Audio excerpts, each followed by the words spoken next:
नमस्कार दोस्तों, इस वीडियो में हम सब उत्तर प्रदेश पुलिस जेल वार्डर के प्रीवियस ईयर क्वेश्चन का अध्ययन करेंगे जो 20 दिसंबर 2020 प्रथम पाली का पेपर है। इस पेपर में हम सब सिर्फ हिंदी के क्वेश्चनों का अध्ययन करेंगे। क्वेश्चन नंबर 1 में पूछा गया था, निम्नलिखित में से सही वाक्य की पहचान कीजिए। यहाँ पे हम सबको सही वाक्य का पहचान करना है। ऑप्शन ए में दिया गया है, मैं रविवार के दिन तुम्हारे घर आऊँगा। यहाँ पे देखिए रविवार भी दिया गया है और दिन भी दिया गया है। ऑप्शन ए गलत हो गया। ऑप्शन बी में दिया गया है, मैं रविवार को तुम्हारे घर आऊँगा। ऑप्शन बी जो है सही वाक्य लिखा हुआ है। इसका राइट आंसर हो जाएगा ऑप्शन बी। नेक्स्ट क्वेश्चन, निम्नलिखित में तद्भव शब्द कौन सा है। यहाँ पे हम सबको तद्भव शब्द बताना है। तद्भव शब्द जो होता है संस्कृत शब्द का हिंदी रूप होता है। यहाँ पे देखिए नींद जो है तद्भव शब्द है, अगर इसका तत्सम करेंगे तो निद्रा हो जाएगा। ऑप्शन ए में दिया गया है विकार। विकार जो है तत्सम शब्द है, अब इसका तद्भव लिखेंगे तो बिगाड़ हो जाएगा, बिगाड़। ऑप्शन बी में दिया गया है दंड। दंड का तद्भव हो जाएगा डंडा, डंडा। ऑप्शन सी में दिया गया है कोकिला। कोकिला का तद्भव हो जाएगा कोयल। नेक्स्ट क्वेश्चन, मलबे का माली कहानी के कहानीकार हैं। यहाँ पे हम सबको बताना है मलबे का माली जो है किसका कहानी है। ऑप्शन ए में दिया गया है राजेंद्र यादव। ऑप्शन बी में दिया गया है मोहन राकेश। मोहन राकेश का कहानी है। नेक्स्ट क्वेश्चन, दिल बाग बाग होना मुहावरे का सही अर्थ होगा। यहाँ पे हम सबको बताना है दिल बाग बाग होने का मुहावरा क्या होगा। ऑप्शन ए में दिया गया है आसान काम। ऑप्शन बी में दिया गया है हरियाली छाना।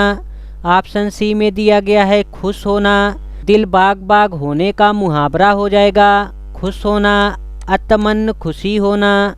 नेक्स्ट क्वेश्चन, बधुत्सव का संधि विच्छेद रूप क्या है। यहाँ पे हम सबको बधुत्सव का संधि विच्छेद बताना है। अब इसका संधि विच्छेद किया जाएगा तो यहाँ पे हो जाएगा बधु प्लस उत्सव बराबर हो जाएगा बधुत्सव। इसका राइट आंसर हो जाएगा ऑप्शन सी, बधु प्लस उत्सव बराबर हो जाएगा बधुत्सव। अगर पूछ लिया जाए बधुत्सव में कौन सी संधि है तो बधुत्सव में हो जाएगी दीर्घ संधि। दीर्घ संधि, दीर्घ संधि उसे कहा जाता है जिसमें बड़ा आ बड़ी ई बड़ा ऊ स्वर एक दूसरे के पश्चात आ जाए तो वे मिलकर दीर्घ बड़ा आ बड़ी ई बड़ा ऊ हो जाते हैं। इस परिवर्तन को ही दीर्घ संधि कहा जाता है। नेक्स्ट क्वेश्चन, विरोधी पक्ष का वाक्यांश के लिए एक सार्थक शब्द कौन सा है। यहाँ पे हम सबको विरोधी पक्ष का वाक्यांश बताना है। विरोधी पक्ष का हो जाएगा विपक्षी। नेक्स्ट क्वेश्चन, निंदा, निंदा का विलोम शब्द है। यहाँ पे हम सबको निंदा का विलोम बताना है। विलोम मतलब होता है उल्टा। निंदा का विलोम हो जाएगा अस्तुति। राग का विलोम हो जाएगा विराग। देश का विलोम हो जाएगा प्रीत। सम्मान का विलोम हो जाएगा अपमान। नेक्स्ट क्वेश्चन, मार्तांड, अर्क, अंशुमाली निम्नलिखित में से किसके पर्यायवाची शब्द हैं। यहाँ पे हम सबको बताना है मार्तांड, अर्क, अंशुमाली जो हैं किसके पर्यायवाची है। मार्तंड मतलब होता है सूर्य, सूर्य। अर्क मतलब होता है सूर्य। अंशुमाली मतलब होता है सूर्य। ऑप्शन ए में दिया गया है रोशनी। ऑप्शन बी में दिया गया है चंद्र। ऑप्शन सी में दिया गया है सूर्य। इसका राइट आंसर हो जाएगा ऑप्शन सी। रोशनी का पर्यायवाची शब्द हो जाएगा प्रकाश, ज्योति, उजाला। चंद्र का पर्यायवाची शब्द हो जाएगा सोम, राकेश, रजनीश, चाँद।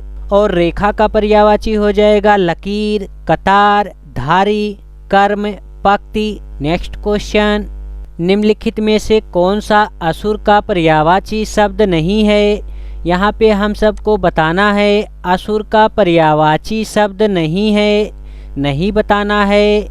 निशाचर जो है असुर का पर्यायवाची है, दानुष भी असुर का पर्यायवाची है, राक्षस भी असुर का पर्यायवाची है। महाकाय जो है गणेश जी का पर्यायवाची है, गणेश जी का पर्यायवाची है। गणेश जी के और पर्यायवाची हो जाएंगे लंबोदर, गजानन, विनायक, गणपत, एकदंत। नेक्स्ट क्वेश्चन, वाक्य में काम करने वाले को क्या कहते हैं? वाक्य में काम करने वाले को कर्ता कहा जाता है। इसका राइट आंसर हो जाएगा ऑप्शन ए। नेक्स्ट क्वेश्चन, निम्नलिखित में से सही वाक्य की पहचान कीजिए। यहाँ पे हम सबको सही वाक्य का पहचान करना है। ऑप्शन ए में दिया गया है वह क्या जाने कि मैं कैसे जी रहा हूँ। ऑप्शन ए जो है सही वाक्य लिखा हुआ है। नेक्स्ट क्वेश्चन, निम्नलिखित वाक्य में आए खाली स्थान के लिए सही शब्द चुनिए। यहाँ पे खाली स्थान पे हम सबको बताना है कौन से शब्द को भरा जाएगा। यहाँ पे देखिए लिखा हुआ है अभिषेक। अभिषेक अपने आप घर चला गया, यहाँ पे भरा जाएगा अपने आप। नेक्स्ट क्वेश्चन, जिस पर क्रिया का प्रभाव पड़े उसे क्या कहते हैं? जिस पर क्रिया का प्रभाव पड़ता है उसे कर्म कहा जाता है, कर्म। इसका राइट आंसर हो जाएगा ऑप्शन सी, कर्म। जिस पे क्रिया का प्रभाव पड़ता है उसे कर्म कहा जाता है। नेक्स्ट क्वेश्चन, निम्नलिखित में से किस वाक्य में अपादान कारक प्रयुक्त हुआ है? अपादान कारक में अलगाव होता है। ऑप्शन ए में दिया गया है श्याम का घर। ऑप्शन बी में दिया गया है पेड़ से गिर पड़ा। यहाँ पे देखिए पेड़ से गिर पड़ा में अलगाव हो रहा है। इसका राइट आंसर हो जाएगा ऑप्शन बी। कारक जो होते हैं 8 प्रकार के होते हैं। नेक्स्ट क्वेश्चन, मैं भंगी हूँ आत्मकथा के लेखक हैं। यहाँ पे बताना है मैं भंगी हूँ किसकी आत्मकथा है? मैं भंगी हूँ भगवान दास की आत्मकथा है। इसका राइट आंसर हो जाएगा ऑप्शन सी। नेक्स्ट क्वेश्चन, पुरुषोत्तम अग्रवाल को उनकी किस रचना के लिए देवी शंकर अवस्थी स्मृति सम्मान प्रदान किया गया? पुरुषोत्तम अग्रवाल को उनकी रचना तीसरा रुख के लिए वर्ष 1996 ईस्वी में देवी शंकर अवस्थी स्मृति सम्मान प्रदान किया गया था। इसका राइट आंसर हो जाएगा ऑप्शन बी, तीसरे रुख के लिए। नेक्स्ट क्वेश्चन, निम्न उपन्यासों में कौन सा मृदुल्ला गर्ग द्वारा रचित नहीं है? यहाँ पे हम सबको बताना है। यहाँ पे 4 उपन्यास दिया गया है, इसमें से कौन सा उपन्यास जो है मृदुल्ला गर्ग द्वारा रचित नहीं है, यहाँ पे नहीं बताना है। ऑप्शन ए में दिया गया है उसके हिस्से की धूप। उसके हिस्से की धूप जो है मृदुल्ला गर्ग का उपन्यास है। ऑप्शन बी में दिया गया है रोकोगी नहीं राधिका। ये जो है रोकोगी नहीं राधिका मृदुल्ला गर्ग का उपन्यास नहीं है। रोकोगी नहीं राधिका उपन्यास जो है उषा प्रियवदा का उपन्यास है। नेक्स्ट क्वेश्चन, निम्नलिखित में से कौन सा तत्सम तद्भव जोड़ी का सही विकल्प नहीं है? यहाँ पे हम सबको बताना है तत्सम तद्भव का सही जोड़ा कौन सा नहीं है। ऑप्शन ए में दिया गया है सूत्र। सूत्र जो है तत्सम शब्द है और सूत जो है तद्भव शब्द है। ऑप्शन बी में दिया गया है हस्त जो है तत्सम शब्द है, हस्त का तद्भव हो जाएगा हाथ। ऑप्शन सी में दिया गया है चक्र का तद्भव हो जाएगा चक्का। यहाँ पे दिया गया है गोला। ऑप्शन सी जो है इसका राइट आंसर है। नेक्स्ट क्वेश्चन, सुधी, मनीष, वधु निम्नलिखित में से किसके पर्यायवाची शब्द हैं? सुधी मतलब होता है पंडित और मनीष मतलब होता है पंडित। वधु मतलब होता है पंडित। इसका राइट आंसर हो जाएगा ऑप्शन ए पंडित। और पंडित के पर्यायवाची हो जाएंगे विद्वान, ज्ञानी, मुनि, धीर। नेक्स्ट क्वेश्चन, अवधी बोली का अन्य नाम है। अवधी बोली का अन्य नाम कोसली है। इसका राइट आंसर हो जाएगा ऑप्शन ए कोसली। अवधी बोली अर्धमगधी अपभ्रंश से विकसित हुई है। यह पूर्वी हिंदी में बोली जाती है। नेक्स्ट क्वेश्चन, वर्ष 2019 में व्यास सम्मान किसे प्रदान किया गया। यहाँ पे हम सबको बताना है व्यास सम्मान जो है 2019 में किसे प्रदान किया गया था। 2019 में नसीरा शर्मा को व्यास सम्मान से सम्मानित किया गया। इसका राइट आंसर हो जाएगा ऑप्शन ए नसीरा शर्मा को वर्ष 2014 में प्रकाशित उनके उपन्यास कागज की नाव के लिए तथा 2019 में उनको व्यास सम्मान जो है प्रदान किया गया। यह सम्मान ज्ञानपीठ पुरस्कार के बाद दूसरा सबसे बड़ा साहित्य सम्मान है। नेक्स्ट क्वेश्चन, निम्नलिखित में से कौन सा शब्द तत्सम है। यहाँ पे हम सबको बताना है तत्सम कौन सा शब्द है। तत्सम उसे कहा जाता है जो संस्कृत का शब्द होता है, उसे तत्सम कहा जाता है। और जो संस्कृत का हिंदी शब्द होता है उसको तद्भव कहा जाता है। यहाँ पे देखिए तत्सम हो जाएगा उज्जल। उज्जल जो है यहाँ पे टाइपिंग में मिस्टेक है। उज्जल इस प्रकार से लिखा जाता है, 2 बार आधा जा रहेगा उज्ज्वल। नेक्स्ट क्वेश्चन, किस वर्ष साहित्य अकादमी पुरस्कार नहीं दिया गया। 1962 ईस्वी में साहित्य पुरस्कार नहीं दिया गया।